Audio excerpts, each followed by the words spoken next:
Hi, I'm Jim Gary and welcome to Penelope's Workshop. This is New Tool Day. Last week I replaced my old Ryobi 48-inch Zero Turn electric riding mower with the newer Ryobi 80-volt 42-inch Zero Turn mower. I'd had my old Ryobi mower for 5 years.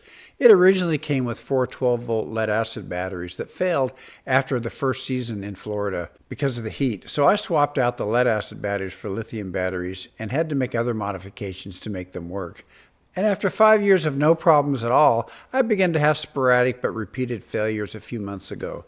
So I decided to get the latest Ryobi lithium-powered zero-turn mower, and I sold my old one to a friend who was willing to track down the problems. So I'm giving my initial impressions of the Ryobi 80-volt 42-inch riding mower and comparing it to my old Ryobi 48-inch mower. And the main difference, aside from the batteries and cutting width, is the control system, where the new mower uses a joystick, while the old mower used the 2 steering bars typical in zero-turn mowers. And you'll see it takes a while to adjust to using the joystick, but it works well. And as always, I welcome any comments or suggestions you may have. And if you found this interesting, there are links to some of my other videos in the description below. So please like and subscribe. Now let's get on with the video. This is the crate the new mower came on, very similar to the crate the original one came on. So this is the base of it, and these poles fit on each corner, and they were each bolted in. And there were all these cross members that kind of went X and Y back and forth. And it was sitting here, and it had a big plastic bag over it. All the bolts were 13 millimeter, and they were all nylock nuts, so I saved all the bolts. There's a lot of them. There was about, I don't know, 30 of them or so. I wish I had had a video of me taking the crate off, but I was so excited I just forgot about it. Totally forgot to record it. Here's all the packing that came with it. The plastic bag fit over the whole thing very tidily, and these boxes were set on the seat and forward of the seat very neatly in there. It was very securely packed, absolutely no damage to it that I could tell, not even a scratch or a dent. So once you disassemble the crate and get all the boxes and everything off, then basically you have to drive the mower off the front way off, which in this case was that way. And so I actually had this set up on the driveway here. But if you get one of these, make sure they don't just set the crate right next to your garage door. Because the first one I got, they put it right up against the garage door, and I couldn't get the mower off the crate. I had to use a lot of effort to spin the crate around 90 degrees to be able to drive the mower off. But this time they put it pretty much smack in the middle of the driveway here, so I had plenty of room to get it off. So here's my old ZT480. It's a Ryobi. It came as a lead acid battery operated riding mower, and I've had it for 5 years. I had to convert it from lead acid to lithium the very first year because I'm in Florida and lead acid batteries just don't hold up here in the summer. And then here's my new one. This is the Ryobi. It's a 42-inch riding mower. It's their newer version, and it's got a joystick instead of the traditional zero-turn bars here that run it. And the old one originally had all the batteries mounted back here under the floor, and you can see the two I have there now. These are two 24-inch lithium batteries from Battleborn. Here's the charging port. I had to put a different panel on here because the old one only worked on lead acid batteries. This one's designed to work with lithium batteries, so I had to put that on there. Now the new one has a whole different system. It's got spots in the back for a 40-volt battery on this side, and this is just a storage compartment. And under the main panel back here, it's got 2 80-volt batteries, and there's room for a third one up here. And then on this side, on the left side, it's got 2 40-volt batteries and room for three 40-volt batteries and room for a third one in the middle there. And it all charges through this port here. So there's the charging port. So here's the charger for the new one, a little bit fancier. Here's the charger for the old one, a lot less fancy, but it worked fine. And in instrumentation, the new one has this computer panel. It actually has to boot up, so it takes a little bit longer to start up than the old one was instantly on and ready to go. And the instrument panel on that one was on the right. This uses 2 blades, one on the left, one on the right. This one is only 42-inch, And it uses these weird blades. They're like, they call them cross blades or X blades. And on each side, so there's a motor on each side, left and right, but the blade is like a cross-shaped thing. So here's one blade for one side. They're offset by about that much when they go on. And I think that enables them to run it at a lower speed and still get all the cutting they need. I'm not sure. And right now, I've got the mulching cover on here, but you can also put a chute there, which I've got. So the chute is right here. So when you first turn on the key here, it starts the booting up process on the screen on the other side, and it takes a while. You can't really do anything until it shows you what your battery level is. And as you see, mine's 100%.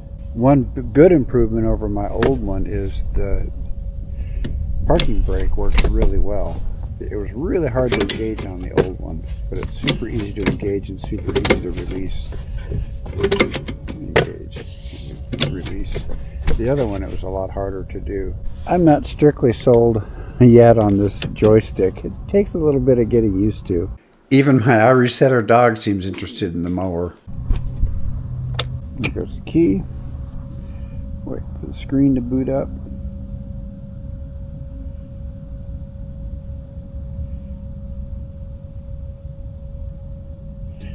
There we go. You lift this down is locked. Up you can go. And it goes. I'm not so thrilled about it though.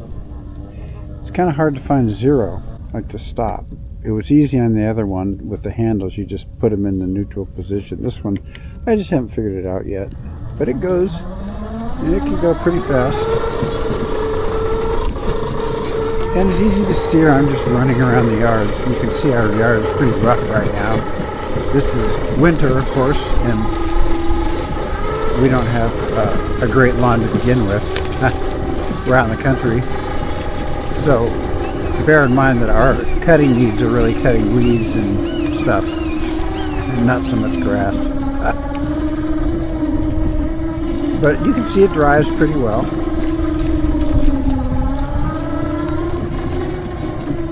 Go up to our garden. I keep the dogs out of my wife's garden. This is her flower garden.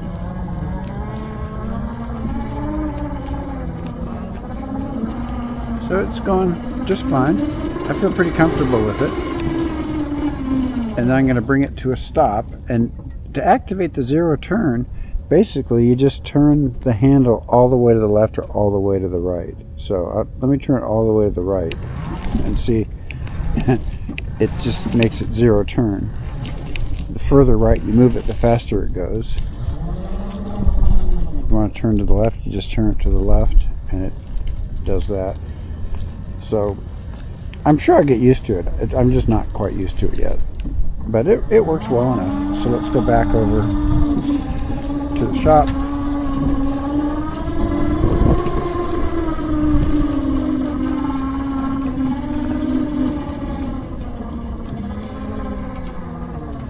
Okay, there we are. So I bring it to a stop.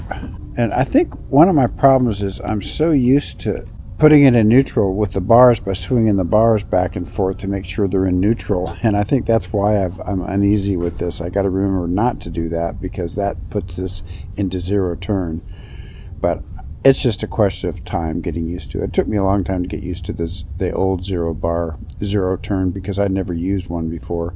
So this is just a little different, but again, it's nothing that really matters. I'll get used to it. Now if you want to disengage it, you just push it down and then it can't go. Up it can go, down it can't go. And then I'll put on the brake. Although we're a perfectly flat territory, so it doesn't really matter. And by the way, these things are really bottom heavy. So if you notice there wasn't a cage over it or a roll bar or anything, I think it'd be pretty hard to flip this. Although, you know, again, I live in flat areas, so it probably wouldn't come up anyway. Now the first time I used this, it had the mulching plate in place. So I went ahead and mowed with that on, and that was a mistake because we have a lot of rocks around the edges because we use rocks for some of the paths. And I was mowing along, and apparently with this on there's a lot of suction, and it picked up this huge rock here, and you can see it's broken because it actually broke the rock, and it bent the blade up, and then the blade cut right into here. So you can see it kind of cut that, and it bent the blade pretty badly. It did some other damage. So this thing is called the blade adapter. It's aluminum, and this is the one where this was the one that was on when it hit that rock, and here's what they're supposed to look like. So you can see there's a half circle sticking out here and a full circle sticking out here, and they're both sheared off here, and that's the whole purpose of this blade adapter. It shears in case you hit a rock or hit something that would damage the motor or the spindle. And you can buy these. They're about 10 bucks a piece. I bought it from one of those parts suppliers. I'll put it in the comments below. But I've got to put this back on. The one I had, an old one from my old 48 model Ryobi, but it doesn't fit. This one does. This is the correct size. So let's go ahead and put the blade back on. And I've read online that sometimes when you straighten out the blades, they don't work as well. And you can actually order their bagging blades, which are single blades instead of this crosscut blade pattern. And I've ordered some of those because I think these bend very easily from what I can tell. On these crosscut blades, there's only one way it can go.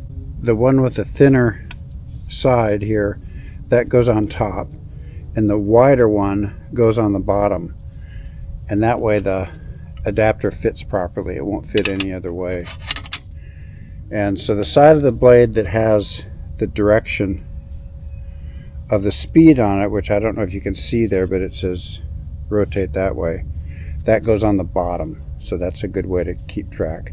And these bumps here, these ridges all go up. Those are just there to strengthen the blade, I think. So I'll have the arrow that shows the direction on the bottom, so it fits up that way. So let's go ahead and put this on. There. And then there's a convex washer that acts as a spring, so the convex side goes down. A 15mm wrench. Okay, I got it pretty darn tight. I don't want it to come off. So now I've got our blade back on, and I'm not going to install the mulcher again because that causes enough suction to pick up a rock this big. So I'm going to put this one on. Looks like it bolts on. So it looks like this panel goes on top and the bolt comes up because it's a carriage bolt. And this spring is the kind of confounding, but I don't think that's going to be a problem. So you just have to line it up, reach underneath, a nut handy. Okay. That spring is in the way. There it goes.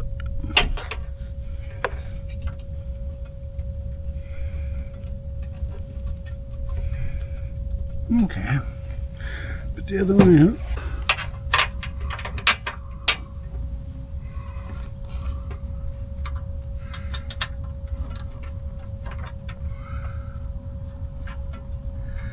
Get that one started.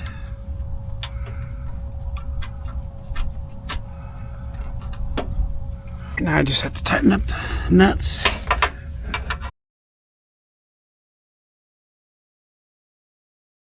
Yeah, it's tightening up.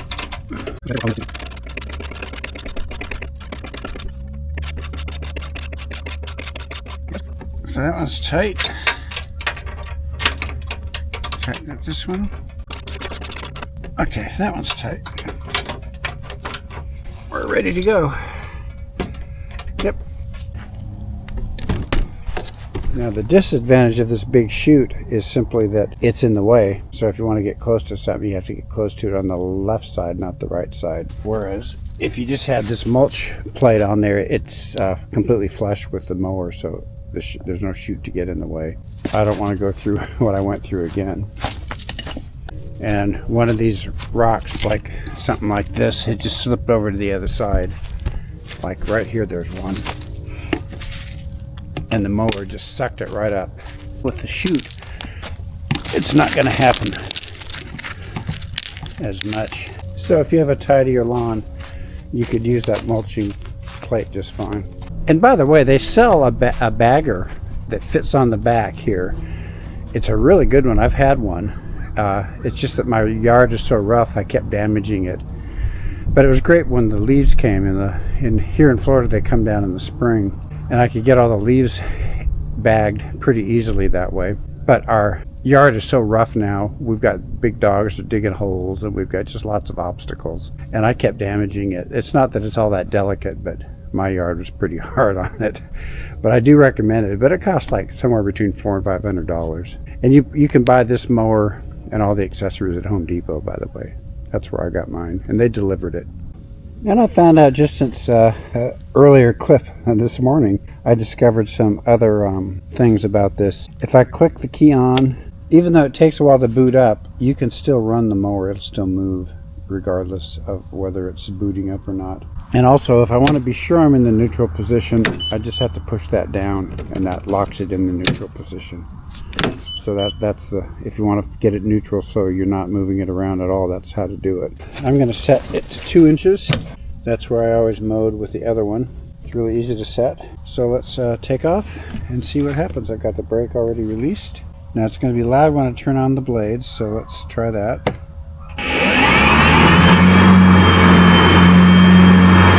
And off we go.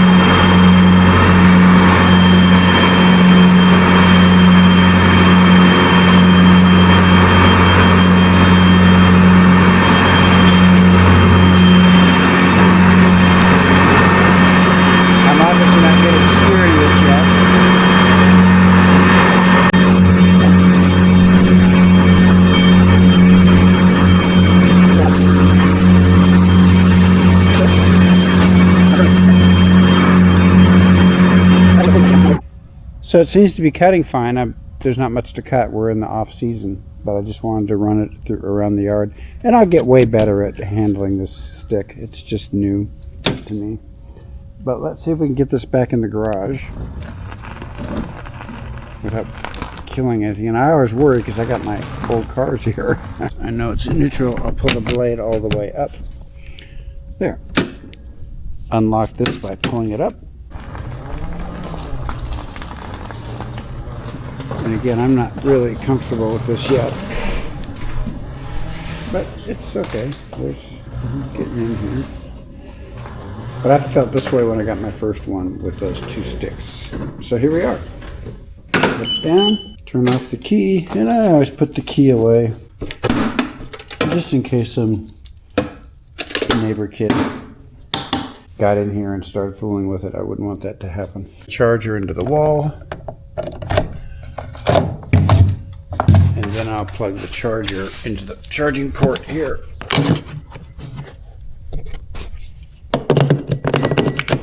There. And now we're charging. And you can see the charger's blinking to let you know it's charging. After a week and only a little use because this is off season for mowing in Florida, I've been pretty happy with the new mower.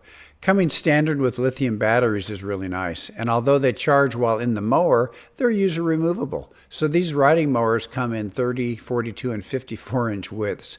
The battery configuration is flexible, so the 42-inch model I have is sold with a 3, 1, or 4 acre mowing capacity, which can be changed by the user because you can just add additional batteries. I have the 3 acre version, which has 2 80-volt and 2 40-volt batteries installed. And it came with the tow hitch, so I can use my small garden trailer to move dirt and mulch around the yard. And later this spring, I'll pin a comment to this video with any further issues after I've used it a bit more. Anyway, thanks for watching. If you are interested in similar videos, please like and subscribe. Bye.